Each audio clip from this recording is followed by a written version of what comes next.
मंडळी, एक म्हण आपण अनेकदा ऐकली असेल की प्रयत्ने वाळूचे कण रगडिता तेलही गळे. पण ही म्हण सार्थ करून दाखवलेली आहे पालघरच्या चंद्रकांत पष्टे यांनी. त्यांनी उच्च शिक्षित असून सुद्धा नोकरी पेशा डावलून त्यांनी शेती हा व्यवसाय म्हणून स्वीकारला आणि तो प्रयत्न यशस्वी करून दाखवला आहे.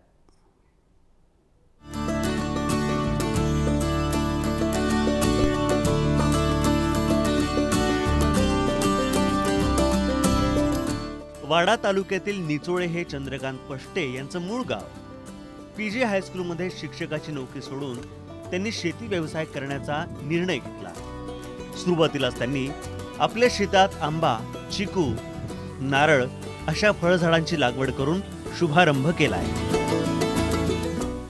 या 3 एकरामध्ये ही लागवड केलेली आहे. ह्या जमिनीच्या क्षेत्रामध्ये 100 झाडं ही आंब्याची आहेत.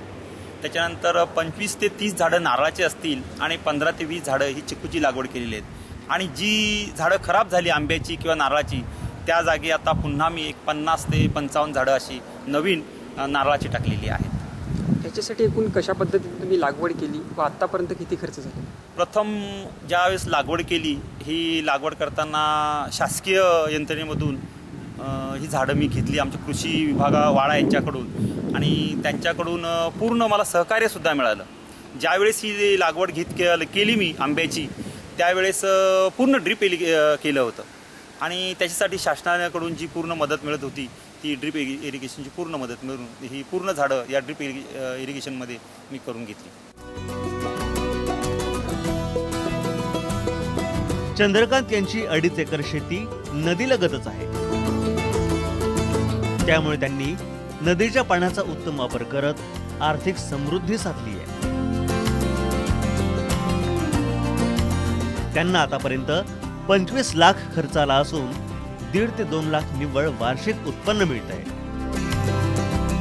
साधारण ह्यापर्यंत एक 25 लाखापर्यंत हा खर्च सगळं झालेला आहे. सर्व झाडं जगवण्यासाठी त्यांची मजुरी, औषधं, फवारणी आणि इरिगेशन, असं पूर्ण शेणखत किंवा रासायनिक खत, अशी पूर्ण एक 25 लाखापर्यंत हा खर्च झालेला आहे.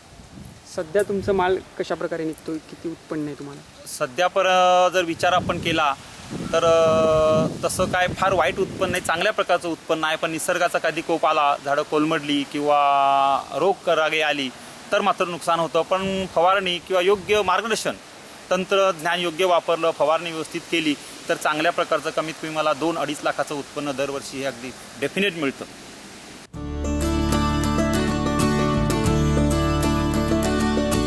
चंद्रकांत पष्टे यांना या कामात कुटुंबाची उत्तम साथ मिळते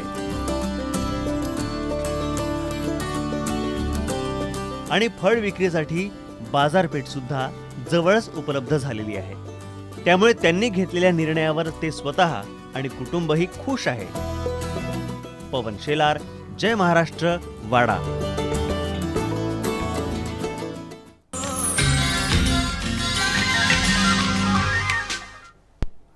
मंडळी, शेतीला जोडधंदा म्हणून अनेक शेतकरी पशुपालनाकडे वळतात. पण अयोग्य ज्ञान आणि त्यानंतर कमी मार्गदर्शन यामुळे खर्च जास्त आणि नफा कमी होतो. आणि याच वेळी आज जाणून घेणार आहोत या कार्यक्रमात पशुपालनाविषयी सांगतायत पशुतज्ञ डॉक्टर विजयकुमार जाधव. नमस्कार. आपण पाहतच आहोत ग्रामीण भागामध्ये पूर्वीपासूनच शेतकरी शेतीला जोडधंदा म्हणून, तसेच शेतमजूर व भूमिहीन शेतमजूर हे शेळीपालनाचा व्यवसाय पूर्वीपासून करतच आहेत. शेळीपालनाचा व्यवसाय हा कमी खर्चामध्ये सुरू होणारा व जास्त नफा मिळवून देणारा असल्यामुळे साहजिकच शेतकऱ्यांना व शेतमजुरांना परवडणारा हा व्यवसाय आहे.